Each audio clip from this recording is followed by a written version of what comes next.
அனைவருக்கும் வணக்கம்.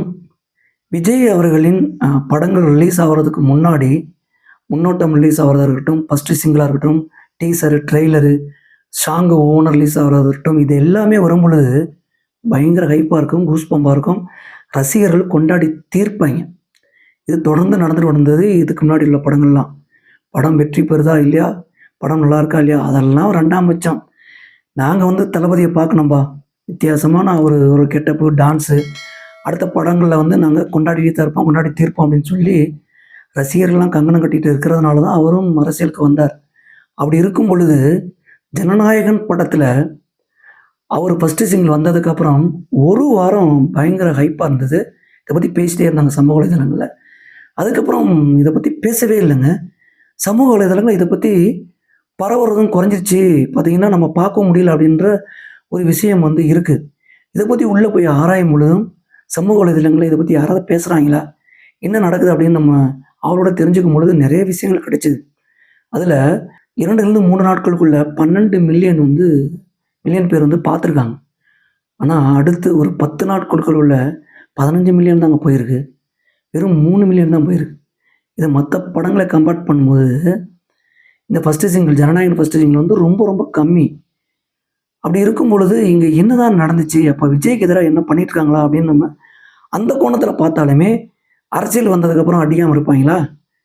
பெரிய அடி அடிச்சுட்டு தான் இருக்காங்க. அது நம்மளும் பார்த்துட்டு தான் இருக்கோம்.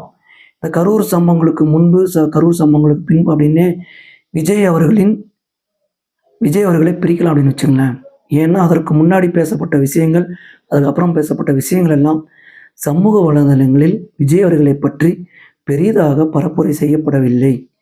நீங்க ப்ரொமோட் பண்ணாலும், அங்க எல்லா கட்சியை சார்ந்தவர்களும், எல்லா முக்கிய பார்த்தீங்கன்னா நடிகர்களும், நடிகைகளும் மெயினா நயன்தாராலாம் பயங்கரமான ஒரு ஹைட்டிங் வச்சுட்டு தான் பார்த்தீங்கன்னா, அவங்கள பூஸ்டப் பண்ணி ஹைப்ப ஏத்திக்கிட்டே இருந்தாங்க ஆரம்ப கட்டத்துல.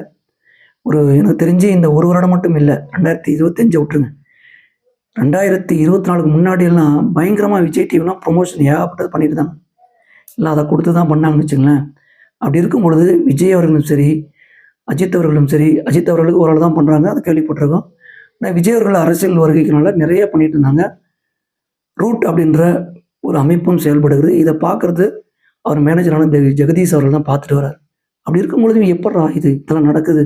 அப்படின்னு நம்ம கேள்விப்படும் பொழுது, டிஎம்கேவின் ஐடி விங் பயங்கர ஸ்ட்ராங்கா செயல்படுது. மத்த எல்லாரும் ஐடி விங் வச்சிருந்து செயல்பட்டாலுமே, நம்ம சொன்ன மாதிரி நடிகர்கள், சின்ன சின்ன நடிகர்கள்லாம் பண்ணிட்டு தாங்க இருக்காங்க. ப்ரமோஷன் பண்ணிட்டு தான் இருக்காங்க. சூரி பண்றாரு ஒரு படம் வரும்பொழுது, இப்ப சூரி இருக்க இடம் தெரியுதா? பார்த்தீங்கன்னா, மாமன் வரும்போது எந்த அளவுக்கு ப்ரமோஷன் பண்ணாரு. சூரின்ட்டு இருந்தாங்க. இப்போ அவர எங்க போனாருன்னு தெரியல. அந்த மாரி ஒரு ஐடி விங்க ஒண்ணு யூடியூப்லேருந்து விலைக்கு வாங்கி பண்ணுவாங்க. இல்லன்னா இருக்கிறத விலை குடுத்து இவங்க பணம் குடுத்து பண்ண வைப்பாங்க. இல்லன்னா இவங்களே ஒரு அமைப்பு உருவாக்கி பண்ணிட்டு இருப்பாங்க. பெரிய பெரிய ஆட்கள் அப்படிதான் பண்ணிட்டு இருக்காங்க. அப்படி பண்ணும் பொழுது, இங்க தமிழ்நாட்டுல டிஎம்கே அடிச்சுக்க முடியாது. ஐடி விங் அந்த அளவுக்கு செயல்படுது. அங்க சென்ட்ரல்ல பாஜக அடிச்சுக்க முடியாது. காங்கிரஸ் வேஸ்ட்ன்னே சொல்லலாம். அப்படி இருக்கும் பொழுது, இந்த ஐடி விங் டிஎம்கேவோட ஐடி விங் பயங்கரமா செயல்படுது. இதுல யூடியூபரா இருந்து நானும் சில விஷயங்கள் அடிபட்டுருக்கேன். அந்த விஷயங்கள நான் பகிர்ந்துக்கிறேன். அதுக்கப்புறம் விஜய்க்கு எந்த அளவுக்கு அடிபட்டதுன்னு நம்ம பார்க்கலாம். இப்போ ஒரு வீடியோ பேசுறோம் அப்படின்னு வச்சுக்கங்களேன், ஒருத்தர பத்தி உண்மைகள பேசும்பொழுதும் சரி, அங்க நெறைய பேர் ரிப்போர்ட் குடுத்தாங்கன்னா வியூஸ் அடிவாங்கும். எனக்கு அப்படிதான் அடி வாங்குச்சு. நாம் தமிழர பத்தி நாம் தமிழரை சேர்ந்தவன் தான் நான் உண்மைய சொல்லிக்கிறேன். அப்படி இருக்கும்போது அங்க சில விஷயங்கள் பேசினேன். உண்மைய தான் பேசினேன். ரிப்போர்ட் அடிச்சிருப்பாங்கன்றது மெயில் போட்டதுக்கப்புறம், நாங்க அங்க பேசினதுக்கப்புறம் சில விஷயங்கள் கசிஞ்சது. ஓப்பனா அவங்க சொல்லல. சில விஷயங்கள் கசிய விட்டாங்க. அந்த மாரி எனக்கே குறையுது அப்படின்னா, விஜய் அவர்கள் சும்மா விட்டுருவாங்களா? டிஎம்கே ஐடி விங் விஜயின் இந்த ஜனநாயகன் ஃபர்ஸ்ட் சிங்கிள ரிப்போர்ட் அடின்னு அடிச்சு அவர காலி பண்ணியிருக்காங்க. அடுத்த மில்லியன் போக்கூடாது. நெறைய பேர் பார்க்கக்கூடாது அப்படின்னு சொல்லி. இன்னொரு விஷயம் என்னன்னா, நம்ம ஒரு விஜய் பத்தி பாசிட்டிவா நான் பேசினேன் அப்படின்னா, கீழ கமெண்ட்ல என்ன தெரியுமா வரும்? "விஜய் நீங்கலாம் முதல்வராக்கி பார்த்துருவீங்களா? அவருக்கெல்லாம் என்ன தெரியும்? அரசியலே தெரியாது, கொள்கை இல்ல" அப்படின்லாம் வரும். இதெல்லாம் சம்மந்தம் இல்லாம பாசிட்டிவ் வர மாரி இருக்கு, நெகட்டிவ் வர மாரி இருக்கு அப்படின்னு பார்த்தோம்னா, மக்கள பிரெயின் வாஷ் பண்றதுக்கு டிஎம்கேவோட ஐடி விங் இப்படி செயல்படுது. உண்மை இதுதான். அப்படி செயல்பட்டு பார்த்தீங்கன்னா, விஜய் அவர்களை இந்த ஃபர்ஸ்ட்டு சிங்கிள் ஜனநாயகன் ஃபர்ஸ்ட்டு சிங்கிள்ல முடக்கிட்டாங்க அப்படின்னே சொல்லலாம். நீங்க வெளியில திருப்பியும் எடுத்து பார்த்தீங்கன்னா, நீங்க தான் ரிப்பீட் பண்ணி எடுத்து பார்க்கணுமே தவிர, அதுக்கப்புறம் ஜம்ப் ஆவலங்க. அப்படியே குறைஞ்சிருச்சு, அப்படியே ஸ்டக் ஆகி நிற்கிது அப்படி தான் சொல்ல முடியும். அதுக்கப்புறம் டீசரு, ட்ரெய்லரு, படம் வந்து என்ன பண்ண போகிறாங்கன்ற ஒரு கேள்வியில தானே செய்கிறது. அதையும் நம்ம பொறுத்திருந்து பார்ப்போம். ஆனால் ஒருவன் இங்கே முளைத்து விடக்கூடாது புதிதாக.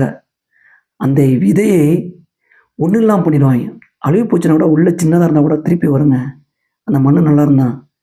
ஆனால் அந்த மண்ணை கூட நல்லா இருக்க விடாமல் பண்ணுறாங்க. அந்த அளவுக்கு இங்கே அரசியல் செஞ்சிட்ருக்காங்க. சினிமாவிலும் அரசியலிலுமே. இதில் விஜய் வந்து அவர் வருகை வந்து அரசியல் வருகை வந்து எந்த அளவுக்கு போயிட்டுருக்கு அப்படின்னு பார்த்துக்குங்க. இதில் முழுக்க முழுக்க ஜனநாயகன் படம் வந்து நல்லா இருந்தாலுமே நிறைய தேட்டர் கொடுக்காம என்ன பண்ண போகிறாங்க, அடுத்து ஜனநாயகன் படத்தோட மக்கள் வரவேற்பு எப்படி குறைப்பாங்க அப்படின்றதையும் நம்ம பொறுத்து தான் பார்க்கணும். இன்னொரு முக்கியமான விஷயத்த நம்ம பதிவு பண்ணிடுறோம். ஜனநாயகன் படத்தை வந்து சன் டிவி வாங்கிருச்சு அப்படின்னு சொல்கிறாங்க. இது முழுக்க முழுக்க உண்மையா அப்படின்னு கேட்டால் இல்லைங்க. இதையும் ஒரு ஐடி விங், நான் ஆல்ரெடி சொல்லிட்டோம், அதே கட்சியை சார்ந்த ஐடி விங் வந்து பரப்புரை செஞ்சிட்ருக்காங்க.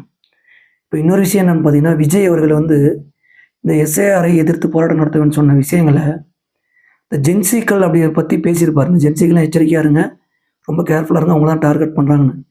இதை கட் பண்ணி தூக்கிட்டு மொத்தம் 9.5 நிமிஷம் பேசியிருப்பார். 10 நிமிஷம்னு வச்சுங்களேன். இதில் பாதி வந்து சன் டிவியில் போடுறாங்க, பாதி வந்து போடுறதில்ல.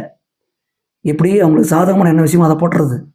அதே மாதிரி தான் மக்கள்கிட்ட கருத்தை பார்த்திங்கன்னா நல்ல விதமாக சேர்க்குறோன்னு சொல்லி தவறான விஷயமாக சேர்ப்பதற்கு ஜனநாயகன் படத்தில் ஜனநாயக படத்தை ரிலீஸ் அப்போ கண்டிப்பாக பண்ணுவாங்கன்றது நம்ம நம்புகிறோம். அதே மாதிரி தான் சன் டிவி 100% ஜனநாயகன் படத்தை வாங்கவில்லை. ஜனநாயகன் படம் இன்னும் விற்கப்படவே இல்லை. ஆனால் பேச்சுவார்த்தை நடந்துக்கிட்டு தான் இருக்குது. சேட்டலைட் இன்னும் கொடுக்கல. மெயினாக விஜய் டிவி தான் கொடுக்கறதுக்கான பேச்சுவார்த்தை நடந்துகிட்டு இருக்குது. இல்லைனா ஜி தமிழ் போகும்னு சொல்கிறாங்க. அப்படி இருக்கும் பொழுது சன் டிவி 100% வாய்ப்பு இல்லைன்னு சொல்லிட்டாங்க, விஜய் தரப்புலையும் அந்த ப்ரொடியூசர் தரப்பிலுமே. அப்படி இருக்கும்போது இந்த பரப்புரை செய்து விஜயை டேமேஜ் பண்ணுவதற்கு வேலை செய்து கொண்டு இருக்கிறார்கள். ஆனால் இந்த 2026 தேர்தலில் விஜயின் பங்களிப்பு எந்த அளவுக்கு இருக்கும், அவர் அந்த பங்களிப்பு முடிந்து திரைப்படங்களை எந்த அளவுக்கு ஆதிக்கம் செலுத்துவார், திருப்பி வருவார், எந்த ரூபத்தில் வருவார் அப்படின்றதை நம்ம பொறுத்திருந்து பார்க்கலாம்.